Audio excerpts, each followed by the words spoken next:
নমস্কার, আমি রাজীব। সবাইকে শুভ সন্ধ্যা। আজকের শুভ গুরু পূর্ণিমার তিথিতে আমি দিভিকাস ওয়ার্ড্রপের প্রথম অধ্যায় শুরু করতে চলেছি। এবং যেহেতু আজকে প্রথম অধ্যায়, আমি আপনাদের সবার কাছে দিভিকাস ওয়ার্ড্রপের জন্য প্রচুর আশীর্বাদ এবং ভালোবাসা কামনা করছি। আশা করছি আপনারা আমাদের পাশে থাকবেন এবং আগামী দিনে আমাদের সাথে চলবেন।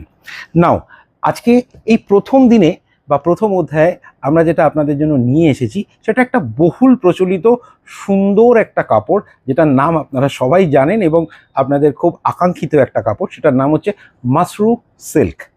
মাসরু সিল্কের প্রথম যে কাপড়টা আমি আপনাদেরকে দেখাবো সেটা হচ্ছে এইটা। সামনে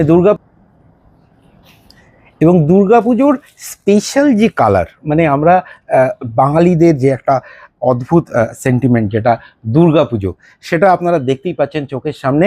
সেটা হচ্ছে একটি off white and red combination, যেটা আপনারা অষ্টমী কিংবা নবমী যে কোনো দিন ব্যবহার করতে পারেন। নাও, এই শাড়িটার স্পেশাল যেটা জিনিস সেটা আপনাদেরকে দেখাই। এটা একটা মাসরু সিল্ক এবং শাড়ির আমাকে একটু খুলতে হবে, তা না হলে আপনাদেরকে বোঝানো যাবে না।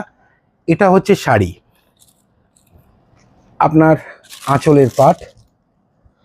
আমরা আপনাকে আঁচলটা দেখাবো সম্পূর্ণভাবে। এটা আঁচল, আপনারা দেখতেই পাচ্ছেন আঁচলটা কি সুন্দর একটা আঁচলের কাজ এবং অসাধারণ আঁচলের কাজ, যেটা আপনাদেরকে আমি ডিটেলিং দেখাতে চাইবো। ক্যামেরাকে বলবো একটুখানি ডিটেলিংটা দেখাতে। আপনারা এইখানে যদি লক্ষ্য করেন, পাড়ের কাছে শাড়ির যে একটা সুন্দর বক্স মতো করা আছে এবং সেখানে দু রকমের প্যাটার্ন, তারপরে একটা চওড়া প্যাটার্ন এবং টোটাল আঁচলটাতে একটা জালি কাজ। শুধু তাই নয়, এখানে হাতি, ময়ূর সব কিছুর একটা মোটিভ আছে এবং সেই মোটিভগুলোতে স্পেশালি যেটা করা আছে সেটা হচ্ছে মিনাকারি।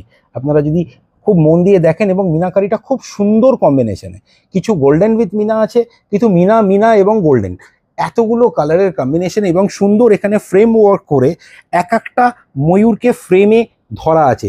যখন আপনি আঁচলটা পুরো খুলবেন এবং কাপড়টা যেখান থেকে স্টার্ট হচ্ছে সেইখানেও কিন্তু একই রকম কাজ। নাও, পাড়ের দিকটা আমি আপনাদেরকে বলবো দেখতে। পাড়ের দিকটা আপনারা দেখুন, পাড়েও কিন্তু বেশ সুন্দর, খুব বেশি চওড়াও নয় এবং খুব বেশি সরুও নয়, যেটা ক্যারি করতে সুবিধে হয় সেরকম একটা পাড়, যেখানে আপনাদের দু রকমের বর্ডার, তারপরে সেম মোটিভ এবং তারপরে একটা জালি কাজ পাড়ে। এর সাথে যেটা স্পেশালি বলার সেটা হচ্ছে যে শাড়ির বডি, পুরো বডিতে মাশরুম